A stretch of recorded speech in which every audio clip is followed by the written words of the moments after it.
ॐ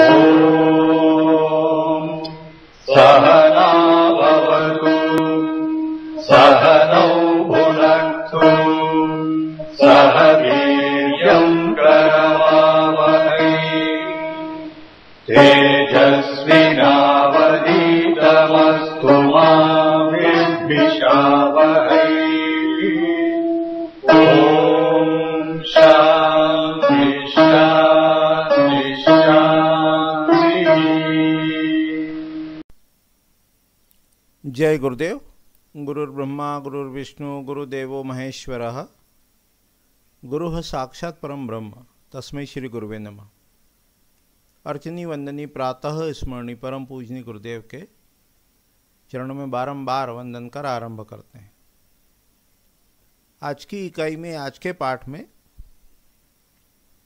हम वास्तु परामर्श किस प्रकार करना उसको देखने का, समझने का प्रयास कर रहे हैं। इस श्रृंखला में आज चतुर्थ पाठ।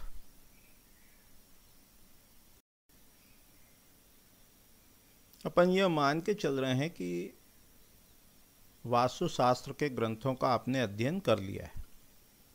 सम्रांगण सूत्रधार, विश्वकर्म प्रकाश, मानसार, मैमत, राजवल्लभ और इन ग्रंथों पर आधारित अपनी कोर्स बुक ये आपने अच्छे से स्टडी कर ली है, ये मान के चल रहे हैं। क्योंकि स्थपति लक्षण में बताया है, वास्तुशास्त्री के लक्षण में, कि उसे शास्त्रों का ज्ञान हो, कर्म में कुशल हो, प्रज्ञावान हो, शीलवान हो। उसके बाद इस क्रम को आगे बढ़ाया और कहा कि वास्तु कंसल्टेंसी जब भी करने जाएंगे तो चित्त शांत, प्रसन्न, उत्साह से भरा हुआ ध्यान आदि करके जाएंगे। शकुन अपशकुन का विचार करेंगे, साइट पर पहुंचेंगे, स्थान को पहले बाहर से देखेंगे। अब उसके अंदर प्रवेश करते हैं तो सबसे पहले जो पंच ज्ञानेंद्रियां हैं, आँख, नाक, कान, जीभ और त्वचा, उसमें आँख के आधार पर स्टडी कर रहे हैं। तो आँख से दिखता है आकार, रंग और विषय वस्तु। आकार को पिछले पाठ में हमने देखा, अब रंग को देखते हैं। तो मुख्य रूप से वर्ण के अनुसार 4 रंग शुभ बताए हैं। जो इंटेलेक्ट है उनके लिए सफ़ेद, जो एडमिनिस्ट्रेशन में है, प्रशासन में है, उनके लिए लाल, बिजनेस एनहांस करने के लिए गोल्डन और सर्वेंट्स के लिए ग्रे या ब्लैक कलर शुभ बताया है। भूमि के रंग के माध्यम से रंग के गुण बताएं। एज ए थंब रूल हमको वास्तु में लाइट कलर का उपयोग करना है। ऑफ वाइट, गोल्डन, क्रीम ये बेस्ट है, सबके लिए शुभ है, ऐसा मान के चलें। जहाँ कहीं भी एग्रेसिवनेस हो, आपस में झगड़े होते हों, वाद विवाद होता हो, अकारण तनाव रहता हो, एग्रेसिवनेस हो, तो हमें सबसे पहले रंग देखना चाहिए कि कक्षों के अंदर कहीं लाल रंग या लाल के हल्के कलर, गुलाबी इत्यादि का प्रयोग तो नहीं हुआ है। यदि ऐसा हुआ है तो यह रंग का दोष हो सकता है। जब अपन क्रोध पे चर्चा करेंगे तो क्रोध के या एग्रेसिवनेस के अन्य कारण भी देखेंगे। अभी रंग के आधार पर देख रहे हैं तो लाल रंग जब ओवरडोज होता है तो क्रोध में कन्वर्ट होता है। इसको विस्तार से अपने कोर्स बुक में भी बताया है।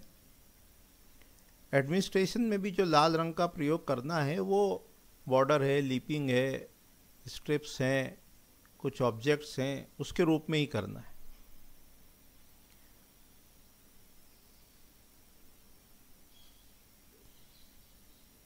फ्रस्ट्रेशन हो, डिप्रेशन हो, उसमें काले रंग का बहुत बड़ा रोल रहता है, योगदान रहता है।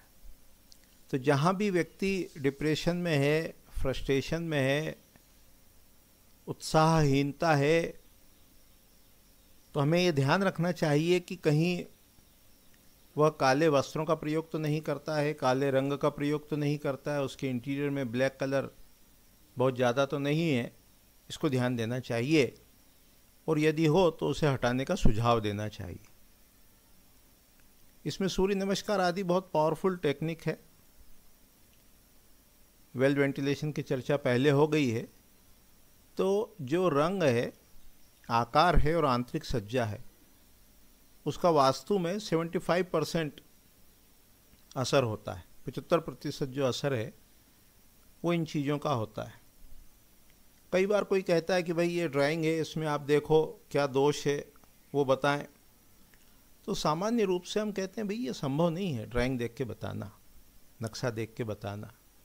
वो संभव क्यों नहीं है कि जो खिड़की दरवाजे इसमें दिख रहे हैं वो खुले हैं या बंद है, ये प्लान में नहीं दिखता है, नक्शे में नहीं दिखता है। वो घर वेल वेंटिलेटेड है या नहीं, ये भी नक्शे में नहीं दिखता है। वो किस अवस्था में है ना, कितनी गंदगी इत्यादि है, नहीं है, साफ सुथरा है, सुव्यवस्थित है, नहीं है, ये प्लान में नहीं दिखता है। दूसरा, अपने को रंग भी नहीं दिखता है, आंतरिक सज्जा नहीं दिखती। तो केवल प्लानिंग के आधार पर, कक्षों के नियोजन के आधार पर हम सामान्य रूप से वास्तु नहीं करते या उसको अवॉइड करते हैं, है ना। विषय को थोड़ा सा और आगे बढ़ाते हैं।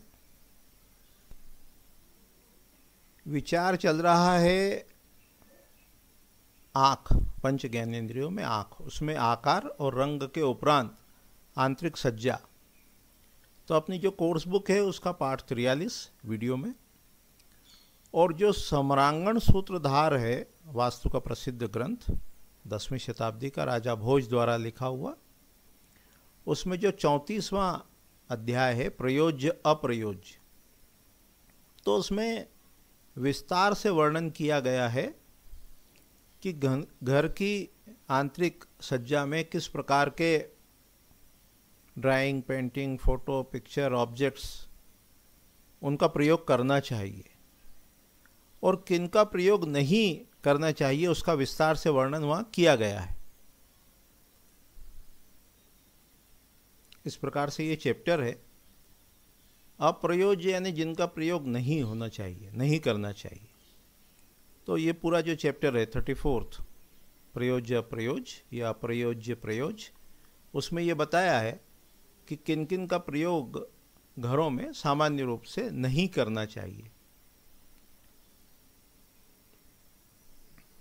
देवताओं को बताया है, यक्ष, गंधर्व, किन्नर है, राक्षस हैं, उनको बताया है। फिर किस प्रकार से वो दीक्षित है, रोगी है, भूखा है, पागल है, उनका प्रयोग नहीं करना है, ये बताया है। रसों में कहा है कि देखो जितने भी ये नवरस हैं, है ना, उसमें जो घरों के लिए शुभ है वो श्रृंगार रस और हास्य रस, उसके अलावा जो रस हैं वो शुभ नहीं बताए गए। तो कैसी कैसी ड्राइंग, पेंटिंग, फोटो, पिक्चर, वृक्ष, है ना, उनका प्रयोग नहीं करना, किनका प्रयोग करना, इसको विस्तार से सम्रांगण सूत्रधार ग्रंथ में अध्याय 34 में ये बताया गया है। जहाँ भी ड्राइंग, पेंटिंग, फोटो में युद्ध के चित्र लगे हों, अस्त्र शस्त्र के चित्र लगे हों, एग्रेसिव देवी देवता के चित्र लगे हों, युद्ध के चित्र हों, ऐसे जितनी भी आंतरिक सज्जा है वो एग्रेसिवनेस को इन्हांस करती है। जो डिप्रेशन के हैं, फ्रस्ट्रेशन के हैं, वो उस प्रकार की मन में वृत्तियों को जागृत करते हैं, उनको एक्टिवेट करते हैं। तो आंतरिक सज्जा का चयन बहुत सावधानी से करना चाहिए। आंतरिक सज्जा जो है वो स्थान के अनुसार कि स्कूल है, कॉलेज है, म्यूज़िक रूम है, ऑफिस है, फैक्ट्री है, इंडस्ट्री है, हम जो स्थान का प्रयोग या उसका उपयोग किस प्रकार करना चाहते हैं उसके अनुसार वो ड्राइंग, पेंटिंग, फोटो, पिक्चर लगाना चाहिए। स्टडी रूम है, उसका आंतरिक सज्जा अलग प्रकार से होगी, बेडरूम है उसकी अलग होगी, डाइनिंग है उसकी अलग होगी। व्यक्ति जो कार्य कर रहा है एट प्रेजेंट उसके अनुसार उसकी आंतरिक सज्जा का चयन होगा। वो जीवन में क्या लक्ष्य, गोल, टारगेट उसको प्राप्त करना चाहता है, उसके अनुसार भी आंतरिक सज्जा का चयन किया जाता है या किया जा सकता है। स्पष्ट हो रहा है? तो ये जब भी अपन कंसल्टेंसी करेंगे तो आकार भी देखेंगे, रंग भी देखेंगे, घर व्यवस्थित है या अव्यवस्थित है। अव्यवस्थित जो है उससे चिड़चिड़ापन रहेगा, सब सामान बिखरा हुआ है, इधर उधर रखा हुआ है, स्थान पर नहीं है, तो उससे व्यक्ति में चिड़चिड़ापन होगा। तो उसका कारण जो है, उसमें जो वास्तु दोष है वो व्यवस्थित ना होना है, इसलिए उसका भी ध्यान रखेंगे।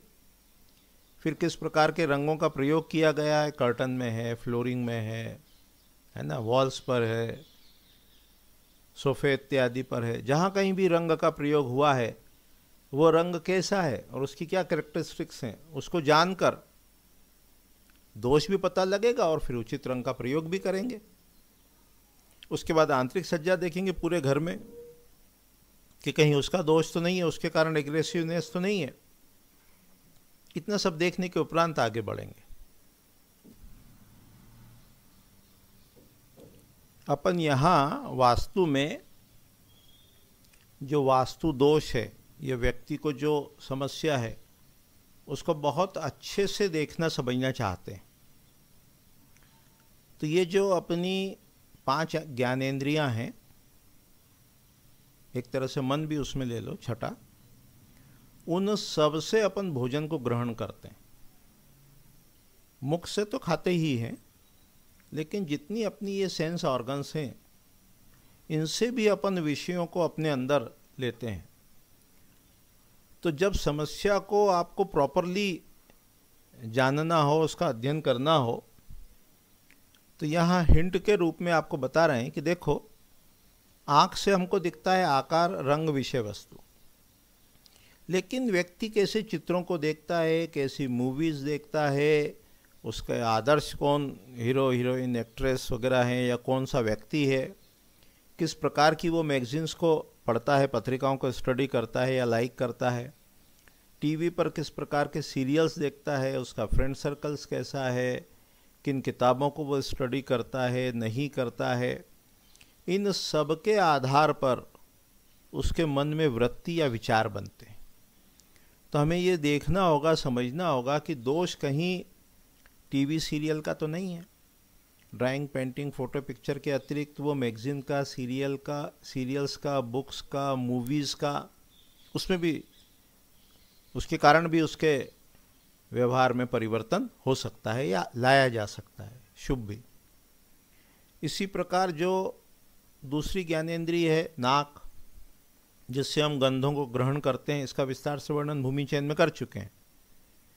तो वास्तु करेक्शन में चाहे उसको एरोमा थेरेपी आप कह दो, चाहे वो बेच फ्लावर थेरेपी कह दो, चाहे गंध चिकित्सा कह दो,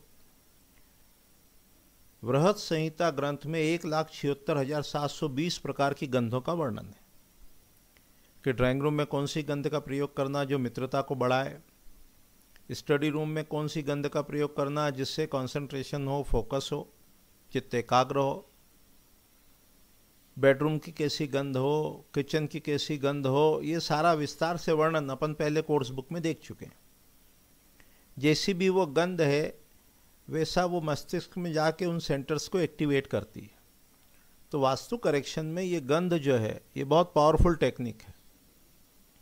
लक्ष्मी जी को जो गंध प्रिय है, जब उन गंधों का आप सेवन करोगे, उन गंध को सूंघोगे, चाहे वो सीधे फ्लावर से हो, चाहे इत्र से हो, चाहे वो किसी अन्य रूप में हो, जब उन गंधों का प्रयोग आप करेंगे तो जो लक्ष्मी जी के सेंटर्स हैं आपकी ब्रेन में वो एक्टिवेट होंगे, यानी लक्ष्मी की प्राप्ति कैसे हो उस दिशा में कार्य करेंगे। तो इसी प्रकार सारे जो देवी देवता हैं उनकी जो गंध है, उनका जिस भी देवी देवता की कैरेक्टरिस्टिक्स को आपको इन्हांस करना हो तो उन गंधों का प्रयोग कर सकते हैं। वास्तु में ये देखेंगे कि जो स्थान है वो दुर्गंध युक्त तो नहीं है, वहाँ बैड स्मेल तो नहीं आती है। यदि आती हो तो पहले उसको दूर करेंगे और फिर वहाँ सुगंध का या अच्छी गंध का प्रयोग करेंगे, जो एक्टिविटी अपन वहाँ बढ़ाना चाहते हैं। गंध का प्रयोग अपन अगरबत्ती के रूप में कर सकते हैं,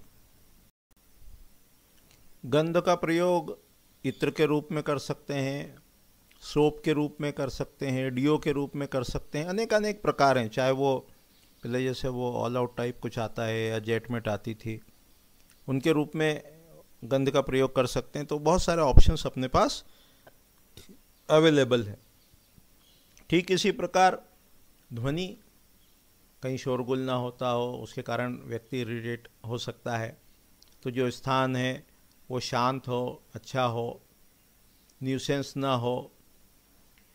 दोष का पता लगाना हो तो व्यक्ति किस प्रकार के गाने सुनता है, कौन से वो टीवी चैनल्स या म्यूज़िक चैनल्स सुनता है, देखता है, निंदा में तो नहीं लगा रहता है, या अन्य प्रकार से जितना भी कान के माध्यम से अंदर जाता है, शरीर में आहार जाता है, वो भी शुद्ध होना चाहिए। जीभ यानी स्वाद, षड्रस का वर्णन है।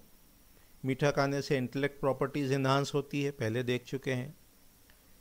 खट्टा खाने से बिजनेस टेंडेंसीज इन्हांस होती है। तो वैश्योचित गुण बढ़ाना हो तो व्यक्ति को खटाई युक्त भोजन करना चाहिए, डॉक्टर ने उसको मना ना किया हो। यदि व्यक्ति मिर्च युक्त पदार्थों का भोजन करेगा तो एग्रेसिवनेस होगी। तो व्यक्ति को जिसको अत्यधिक क्रोध आता हो उसको मिर्च का प्रयोग कम करना चाहिए, हरी मिर्च का प्रयोग करना चाहिए। ये वास्तु दोष के मूल कारण को पता लगाने की हम विधि बता रहे हैं। ठीक इसी प्रकार व्यक्ति जैसा चिंतन करता है वैसी उसकी एक्टिविटीज़ होती हैं। इसलिए चिंतन की ओर भी ध्यान देना चाहिए। इसको अपन सर्कल से भी जोड़ सकते हैं कि व्यक्ति का जो चिंतन है, उसकी जो सोच हो, उसके जो विचार हों, उसमें भी शुद्धता होनी चाहिए। तो वास्तु दोष मूल रूप से कहाँ है, पहले उसको पता लगाएंगे कि रंग का है, गंध का है, स्वाद का है, चिंतन का है, सोसाइटी का है, और फिर उसके अनुसार उपाय बताए जाते हैं। तो आज की इकाई में, आज के पाठ में अपन ने मुख्य रूप से ये पंच ज्ञानेंद्रियाँ, इनके आधार पर वास्तु दोष का पता लगाने का प्रयास किया और उसी के आधार पर सुधार भी देखने का, देने का प्रयास किया। अभी इतना ही कह के वाणी को विराम देते हैं। आगामी पाठ में, इकाई में विषय को और आगे बढ़ाएंगे। जय गुरुदेव, जय गुरुदेव।